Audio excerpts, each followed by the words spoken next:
Hi மகளே, இந்த வீடியோவிலேயே வயநாட்டில் ஏற்பட்ட பேரிடரில் நிகழ்ந்த ஆச்சரியமூட்டும் சம்பவங்களையும் அதிர்ச்சி அடைந்த சம்பவங்களையும் உங்ககிட்ட ஷேர் பண்ணிக்கலாம்னு நினைக்கிறேன். என்ன அப்படி நடந்துச்சு அப்படின்னா, கடந்த 5 நாட்களாக பேரிடர் மீட்பு பணியில் வீரர்கள் பணியாற்றிட்டு வந்துட்டு இருக்காங்க. இந்த நிலைமையிலே அவங்க எடுப்பது எல்லாமே இறந்த உடல்களை தான் நம்ம மீட்டு எடுத்துகிட்டு இருக்கிறோம். இனி 5 நாட்கள் கழித்தும் இனி உயிர் இருக்கிறதுக்கு வாய்ப்பில்லை அப்படின்ற ஒரு மனநிலைக்கு வந்த சூழ்நிலையில் தான் ஒரு திடீர் ஒரு திருப்பு முனையை ஏற்படுத்தியிருக்கு. என்ன அப்படின்னா, ரோந்து பணியில் இருந்த பொழுது, அதாவது ஹெலிகாப்டர் ரோந்து பணியில் இருந்த பொழுது திடீர்னு பாறை அசைவது போன்றதான ஒரு தோற்றத்தை பார்த்துருக்காங்க. என்ன அப்படின்ட்டு பக்கத்தில் போய் பார்க்கும்போது தான் ஒரு பெரிய ட்விஸ்ட்டு. என்னன்னா, 3 பேர் உயிரோட அந்த பாறையில் தத்தளிச்சிருந்துருக்காங்க. அவங்கள அந்த ரெஸ்கியூ டீம் மீட்டு எடுத்திருக்காங்க. இதுக்கப்புறம் தான் அவங்களுக்கு ஒரு பெரிய ஒரு நம்பிக்கை ஏற்படுது. என்ன அப்படின்னா, இன்னும் உயிர்கள் பல உயிரோடன் இருக்கிறதுக்கு வாய்ப்பு இருக்குது அப்படின்னு சொல்லிட்டு அவங்களுடைய மீட்பு பணியை தீவிரப்படுத்துகிறாங்க. இந்த சூழலில் என்ன செஞ்சுருக்காங்க அப்படின்னா, ஒரு சேத்துல சிக்கிய ஒரு மனிதர்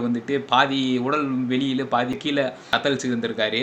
இவரை மீட்டு எடுத்திருக்காங்க. இதுக்கப்புறம் தான் இன்னும் பணியானது தீவிரப்படுத்தியிருக்காங்க. என்ன அப்படின்னா, அதிநவீன இயந்திரங்களை கொண்டு அதாவது ரேடாரும் மற்றும் ட்ரோன்களை இறக்கிறாங்க. அது ரேடார் என்ன பண்ணுது அப்படின்னா, புதைந்து இருக்கக்கூடிய மனிதர்கள் உடல் எங்கே இருக்கிறது அப்படின்றத கண்டுபிடிக்குது. இது மட்டும் இல்லாமல் ஏதேனும் இதய துடிப்பு இருந்துச்சு அப்படின்னா அதையும் அது காமிக்குது. இந்த சூழல் தான் இன்னைக்கு ஒரு விஷயத்தை கண்டுபிடிச்சிருக்காங்க. ஏன்னா அப்படின்னா, ஒரு பகுதியில் 5 நாளுக்கு அப்புறமும் இன்னமும் இதய துடிப்பு இயங்கிட்டு இருக்கிறத அந்த ரேடார் காமிச்சிருக்கு. இப்போ அவங்கள மீட்டு எடுக்கிற பணியில் அதி தீவிரமாக அந்த செயலில் இறங்கியிருக்காங்க.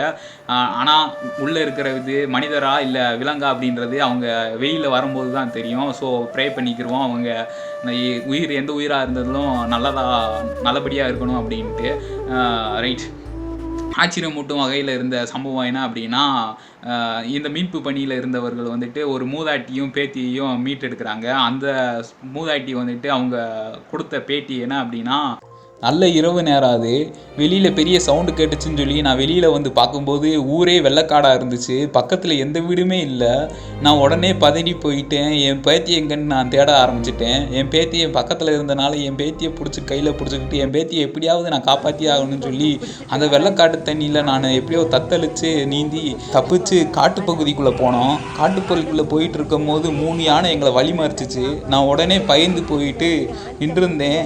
அப்போது ஒரு பெரிய யானை என் முன்னாடி நின்றுட்டு பக்கத்தில் நெருங்கின விட்டியும் நான் கதறி அழுது, எங்களை விட்டுரு, நாங்கள் சாவுலேருந்து இப்போ தான் தப்பிச்சு வந்திருக்கோம், எங்களை விட்டுரு சாமின்னு நான் கையெடுத்து கும்பிட்டு அழுதேன்.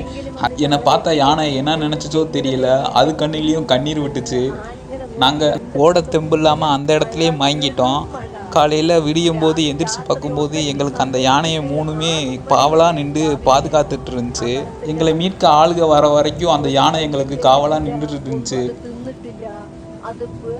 உண்மையிலேயே இந்த சம்பவம் நம்மளை எல்லாத்துக்கும் ஒரு விஷயத்த புரிய வச்சிருக்கு. ஏன்னா அப்படின்னா, இந்த மனிதர் கூட்டத்துக்கு முன்னாடி நாங்களும் எங்களுக்கும் இதயம் இருக்குது அப்படின்றத அந்த விலங்கினமானது நிரூபிச்சுட்டு போயிருக்கு.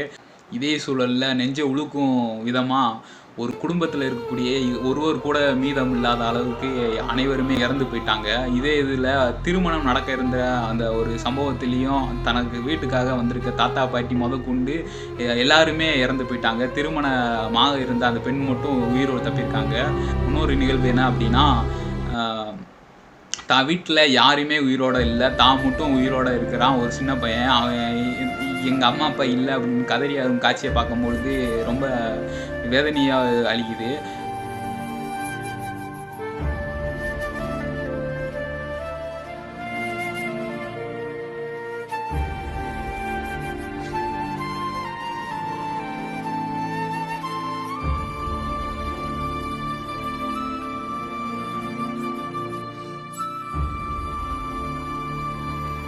காட்டில் இருந்து ஒரு சிறு பையனை மீட்டெடுத்துருக்காங்க. அந்த கண்ணு பார்க்கும்போது நம்மளுக்கு ஒரு விஷயத்தை உணர்த்தும்.